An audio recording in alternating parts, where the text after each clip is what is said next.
update ng bayan. Maasahan anumang panahon. Magandang gabi po sa ating lahat. Narito ang update sa lagay ng ating panahon ngayong araw ng Martes, March 19, 2024 at sa susunod na 24 oras. Sa ngayon ay easterlies pa rin ang dominanting weather system sa bansa na siyang magdadala ng maalinsangang panahon sa ating kapuluan. Sa Luzon ay may mga inaasahang pagulan sa Batanes, Kalinga, Apayao at Cagayan. Posible ang mga biglaang pagbaha at pagguho ng lupa sa mga nasabing lugar. Magiging bahagyang maulap hanggang sa maulap naman ang mga kalangitan sa bahagi ng Ilocos Region, Cordillera Administrative Region at sa natitirang bahagi ng Cagayan Valley. Sa Metro Manila ay mababa naman ang tsansa ng pag-ulan ngayon maliban sa mga isolated rains dulot ng easterlies o localized thunderstorms. Sa Visayas ay magiging bahagyang maulap hanggang sa maulap naman ang mga kalangitan na may mga pulupulong pag-ulan ang mararanasan sa Kabikulan, Northern Samar, Oriental Mindoro, Marinduque at Romblon.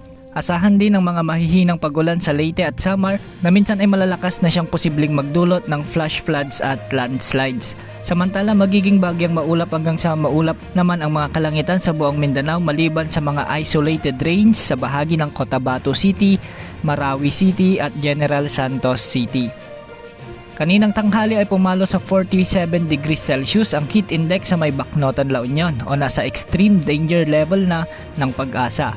Delikado na ang init na ito sa mga may karamdamang may aaring makatrigger ng heat stroke. Bukas posibleng pumalo muli sa 40 degrees Celsius ang maitatalang heat index sa may Bacnotan, La Union at Cotabato City. Aabot naman sa 39 degrees Celsius ang heat index sa may Rojas City, Pili, Camarines Sur at Puerto Princesa City sa Palawan. Mag-ingat po sa banta ng heat stress at heat stroke na dala ng mainit na panahon sa mga nasabing lugar. Sa ngayon may nakataas din na gale warning sa bahagi ng extreme northern Luzon, particular sa Babuyan Group of Islands. Samantala isang bagyo ang nananalasa sa bahagi ng Northern Australia ngayon. Ito si Bagyong Megan o Tropical Cyclone Megan na may Category 2 na lakas. Sa ngayon ay nananalasa ito sa Northern Territory ng Australia at inaasahang magdudulot ng masamang panahon doon. Isa pang sama ng panahon ang minomonitor sa western part ng Australia at ito ang Tropical Depression U80. Mababa naman ang tsansa ng mga bagyong ito na makaapekto sa panahon sa ating bansa.